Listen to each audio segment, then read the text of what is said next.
Welcome to Win with Richardson and Richardson. What's important now? Success in business most often comes down to hard work, not by silver bullets and quick fixes. It's knowing where to focus that hard work that's key to winning. Join sales prospecting expert and 3-time seven-figure business founder Carrie Richardson and managing partner of R&R Consulting and former owner of Doberman Technologies, Ian Richardson, for radical honesty regarding strategic planning, accountability, and execution that will get you the systematic results you're working toward. Let's get into today's episode. Thought leader and your host, Carrie Richardson.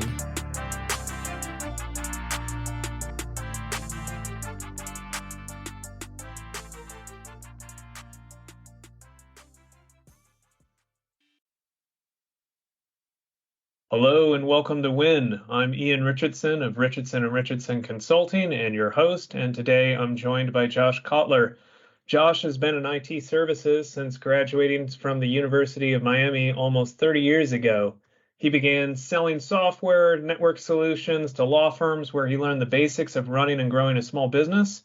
25, he knew that was enough to start a business of his own, and with 2 other partners, he built an IT services company before exiting in 1998 to do a second company. That company, Western Digitech, grew to nearly $7 million in revenue, had best-in-class profits, which he then sold to CompassMSP, a large national private equity-backed player, in 2019. He took the reins as CEO over at CompassMSP, focusing primarily on growth through M&A. 2 years, 4 substantial acquisitions later, Josh has left Compass, and he's now moved on to his current venture. That venture, Sansom Street Partners, with best-in-class fellow MSP operator and good friend Dave Davenport. SSP is dedicated to helping MSP owners prepare their companies for the best possible exit, to get the best possible multiple, to make sure that they have improved operations, better maturity, and better profits so that they can sell for the best outcome for them, the seller. The MSP industry that's given a bunch to Josh, his determination and driving factor now for this last rodeo is to spend the rest of his career helping others enjoy similar success stories. Josh, welcome to Win. Thanks, Ian. Glad to be here. Hey, glad to have you here. When we spoke on our prep call, we ran through the way that we handle Win. We always talk about challenges, achievements, opportunities, and the challenge that you recognized and are currently helping solve is the issue around scale. If someone's a 1, 5, 10-man band or a $1 million, $2 million, $3 million organization, they just can't get the scale necessary to manage certain areas. One thing that you mentioned was compliance, CMMC, and other areas, or just when it comes down to it, having the resources to service people right. Sure. Talk to us about this. Walk us through that challenge. Well, look, I think we're heading into a new period in sort of the MSP evolution. We're almost certainly facing a probably serious recession. There's incredible wage pressure and inflationary pressure that's on MSPs right now. Everyone is aware of the M&A activity that's being driven by private equity, and it's just created a new operating environment for MSPs. It's a little more challenging, right? I mean, you talked a little bit about compliance. Even if we took the other stuff and put it aside, just the addition of a new compliance requirement around security, around different verticals, is enough to really bury a small MSP. And look, I ran a pretty large MSP, Western Digitech in Miami and Tampa that I built. It was important as we grew to have resources, and by resources, I mean cash, right? Mm-hmm. So we could make decisions and adapt to new market conditions. I sold to CompassMSP, and all of a sudden I was in a new world where we had a lot of resources. Whole new buckets of cash. Buckets of cash. And the nice thing about that situation is you can get ahead of these things, right? You don't have to be right about everything. The cash gives you the opportunity to be wrong a couple of times along the way toward getting things right. when you're a 2 or a 3, even a $4 million MSP, if you're making, I just got off a service leadership call a few minutes ago. Even if you're making sort of median EBITDA, you're 10 lucky. to 15 points. Yeah. Yeah. I mean, maybe a little less, right? You're lucky if you have a few $100,000 to go out and address all these challenges and deal with your team that needs to be paid more. It's Gary Pico, who's someone that I've worked with over the years and hold in really high regard, likes to say that EBITDA equals choices, right? If you're making money, you get a lot of choices. If you're not making money, if you don't have sufficient EBITDA, you don't get to make decisions. There are no choices. Everything is existential.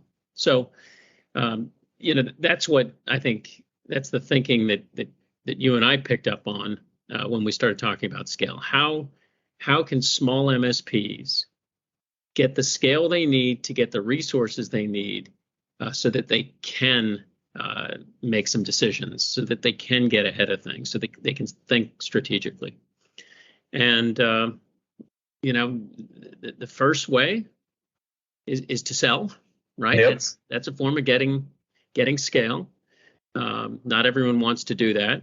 One of the things I'm seeing a lot, and I know you're seeing this as well, we talked about this, is smaller MSPs in a given geography banding together. And they're not moving upstream to private equity or to a large consolidator, but they're getting scale by putting their resources together. I think we didn't talk about this. I think maybe the third way is to become vertically focused. Right? That's another form of scale. If you are dominant in the legal space or light manufacturing space, and those technologies, and you have a particular expertise, that's a form of scale, right? Because it gives you a massive advantage in the marketplace. So, yeah, look, it's incredibly important for MSP owners at that sort of subscale range we're talking about to start thinking about how they can get scale. Some are great salespeople, right? They can probably drive a little scale organically on their own. You need to get out and do it. Yeah, one of the tactics we used in my old MSP, I grew up in a healthcare household. Yep. And so walking into a doctor's office and saying, "Hey, look, I understand that you can't buy anything in Q1. We can arrange things to hit after April once you start getting your insurance reimbursements." Suddenly you understand their business, you understand a challenge without them having to articulate it. Right. What are you doing around revenue cycle management? What are you doing around wearables? How are we making money without you having to be in the room? What's your billing strategy for your mid-levels? You can go on and on and on through these different questions that if you have deep vertical knowledge, the other guy who comes in is like, "Well, yeah, we can fix your printer too, and we'll charge $50 less." And it's like, I don't care about that, because you're talking about fixing a commodity, and these guys are talking about making me more money. And that's a fundamentally different business relationship that someone who doesn't have that knowledge, doesn't have that wisdom and expertise, can't compete in. Look, I couldn't agree more. It's what customers want. They know that a dozen companies can fix their printers or deploy a cloud server. What they want to know is that you understand their business, that you, to use the old Bill Clinton line, that you feel their pain. Oh yeah, 100%. Make sure that you feel their pain. That way they can trust that you're going to get to that pain with your solution. They're not going to have to explain it to you. And if you think about that from a scale perspective, let's say that a large national MSP is in your market. Let's say they don't know healthcare that well. They've got a bunch of reps. They're getting in the door. Their name, gets them in the door. But if you can compete with them with your expertise, if you can command a higher price, guess what? You're going to be able to start making better and better decisions with the gross margins that you pull from that deal. Whereas even the large national company there has to compete a little bit on price. So it's an advantage. Whenever you're not talking about price and you're talking about value, you're winning. That's right. We And it's always those subtle ways, like you were getting at earlier, subtle ways of just communicating that you understand their business that are the most effective, right? Yep. Asking the one informed question that demonstrates years of expertise. It just is, it's massively beneficial. You don't have to brag about the experience. A well-formed question's worth 1,000 words. Yes. We just talked about winning, and that kind of cues me up for the second part of our conversation, which is around achievement, around the recent win. And we talked about that right in your bio, that recently you just exited from Compass after completing 4 successful acquisitions. You stayed for 2 years. You quote unquote did your time. You paid your dues, and now you and them have parted, and it's a friendly parting and a planned departure. Talk to us about that half of it, because that's a piece where most people don't get to have insight. What is it like navigating a successful exit after you've exited your business? Look, that's one of the things that I talk with my clients about in my new venture, right? It's not just sort of navigating to a number. It's helping them understand what's going to happen next. What's it like to sell your business? What's it like to hand the keys over to someone else and, let them drive? I can tell you from experience that it can be a little nerve-wracking. In my case, shortly after I handed the keys to them, they kind of handed them back to me. So I got to drive the whole company for a while, and that was fun. But it's a different world. And, for a lot of us MSP owners, our MSP was our baby, right? This is the thing we reared from infancy. And there's a big emotional component to letting go, if you will. For me, I couldn't have asked for a better, 2 years, 2.5 years between the time I engaged with Compass to sell through closing. And then for the subsequent 2 years, I learned things that I never would have had a chance to learn had I continued to operate my MSP. Compass is a success story. So the equity that I rolled into the deal, and, we can go into more detail, but I rolled about 10% of the total deal consideration into Compass. That equity has grown substantially. So I've still benefited in sort of the upside of holding equity. I just had a chance to de-risk, do some things I'd never done before, learn from some really sharp people. And then, what can I say? The entrepreneurial bug hit, and I'm back out. Time to do something new. Yeah. That's the reinvention cycle, and it's interesting. We had a webinar. Carrie and I did a webinar earlier where we were talking about that, and you started to hint at it around the concept of arbitrage, where that 10% of your equity, which if we're doing simple math, hey, 10% of $100 is $10. But if I roll that $100 into your company, and now I have 10% of a new company, or some percentage of a new company, and the new company is worth $1,000. Well, my $10 just became $100. Yeah, arbitrage. Overnight, I'm immediately more valuable, and as that company grows and scales, we're not talking a magnitude of just 1-to-1. Your $1 million MSP might get you a 2 to 3x multiple off of EBITDA. But if you're part of a $20 million MSP, you might be commanding upwards of 15 times EBITDA. Yeah, look, one of the pieces of advice that, or things that I talk with my clients about is exactly that. And larger MSPs that are in that $7 million range, $10 million range, the deal consideration is so substantial that they can afford to roll more of the deal into the new company.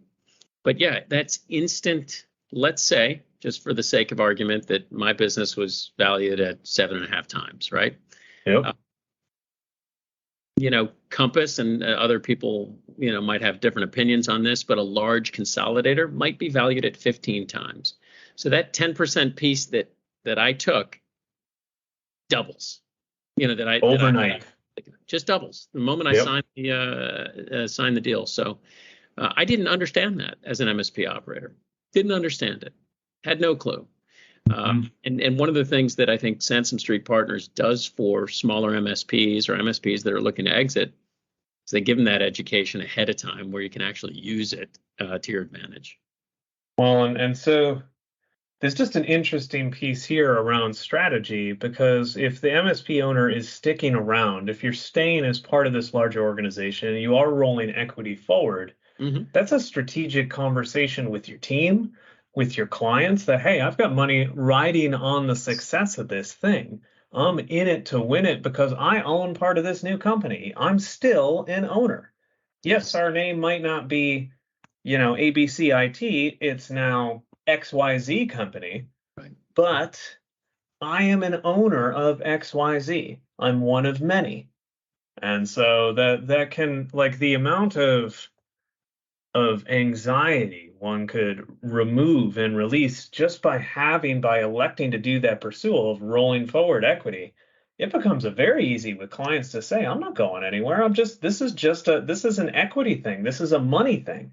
So one of the things that acquirers try to do in every deal is reduce risk, right? I mean, when you're dealing with multiple arbitrage that's, say 7.5 to 15 times or 6 to 12, whatever, however you want to look at it, that's a sure thing, unless the business suffers serious disruption. And one of those disruptions would be a mass exodus of customers or employees, right? So in the interest of reducing risk, acquirers often, not all of them, will allow you to roll that equity so you can go forward into the market and talk to your employees and give them that that angle, that perspective, right? That good news, if you want, right, is really the way to look at it. And retain customers, retain employees. That's why they want you to stay for 2 years. Some want you to stay longer. Some are okay with you leaving earlier. I mean, but there's always an element of post-close involvement, and it's all about reducing risk. It's not because the acquirer just loves you and wants you. It's not about risk. It's not your winning personality. Yeah, it's about risk. They want to make sure that the money's preserved for all. And so we already kind of stampeded into this conversation track, but when you and I were talking about the opportunity that you're pursuing, that there's an opportunity that isn't necessarily talked about a huge amount, that yes, multiples are at an all-time high in our industry. The market is hot, but people in private equity, people in large consolidators are professional buyers of businesses. Yes. And your average MSP owner may be their first business, maybe it's their second, rare couple few, it might be their third or fourth endeavor. But most of the sellers in today's market haven't sold a business. They've maybe sold a house or a car or things like that, but they might not even have done that yet. They might have never done a major asset transaction. Sure. And so there's a huge disparity between buyer and seller in acumen, skill set, tools of the trade. And you're aiming to level the playing field a bit. Sure. Imagine sitting down, you don't know how to play chess. Right? And across the table from you is a grandmaster. Some of these acquirers are grandmasters. I was not. I was whatever. I'm trying to figure it out myself as an acquirer. You wouldn't have a chance. Oh yeah. They're telling you how the pieces move, right? Meanwhile, they're grandmasters. So yeah, it's important for MSP owners that are becoming sellers to get an education and get some help, right? Really get some help, because you just don't want to go.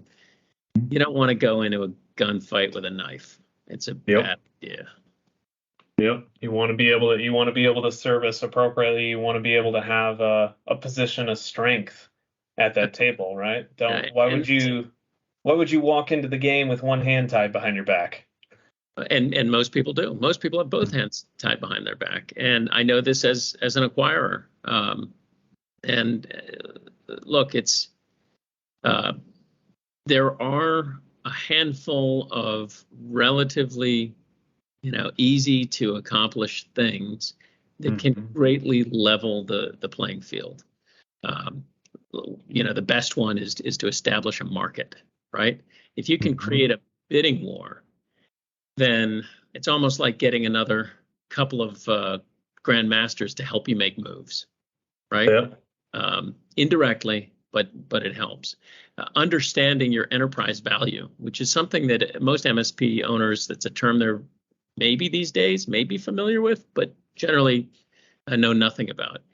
Understanding how every decision they make in their business impacts enterprise value is a new lens for MSP owners, and we try to give them that new lens.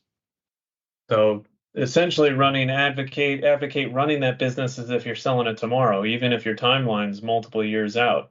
That's right. Best business to sell is a great business, right? Yep. Best business to keep is a great business. That's right. It does make you think, right? Why did we all spend so much time running these subpar businesses, right? I mean, I was lucky. Gary Pica and his crew, Peter Bryden and Bob Penland, they helped me tremendously, and my peers in the peer group helped me tremendously. But I think my experience was a little uncommon. I was really lucky to end up in the different groups I was in. And look, it's just imperative for MSP owners at all sizes, maybe even more important for the smallest ones, to go get that expertise, go get that help today so that they can start building something that's going to have real value when it's time for them to exit. Start asking questions early, and that's how we'll leave it. This has been another episode of Win What's Important Now. I'm Ian Richardson, one of Richardson and Richardson Consulting. Josh, why don't you throw out what's a good website for people to go to visit if they want to learn more about what you and SSP are doing? Well, look, I think that the best thing for people to do is just contact me directly, and the email address there is jkotler@sansomstreetpartners.com. So it's JKOTLER and it's Sansom, not Samson, streetpartners.com. Yeah. SANSOM for those of you listening. And Richardson & Richardson is R&R.consulting. You can view previous episodes of WIN, subscribe to the podcast, check out our YouTube channel or our very routinely updated blog. I'm Ian Richardson, and until next time, take it easy. Thanks a lot, Ian. Thank you, Josh. You've been listening to Win with Richardson & Richardson. What's important now? We're so glad you've joined us and know you're one step closer to winning big in your business too. We'd love to connect with you outside of the show. If you have any questions or comments, please reach out to connect@rnr.consulting. Don't forget to rate, review, and subscribe to the podcast so you'll easily know when new episodes are available. Until next time, you can win, and we're here to help.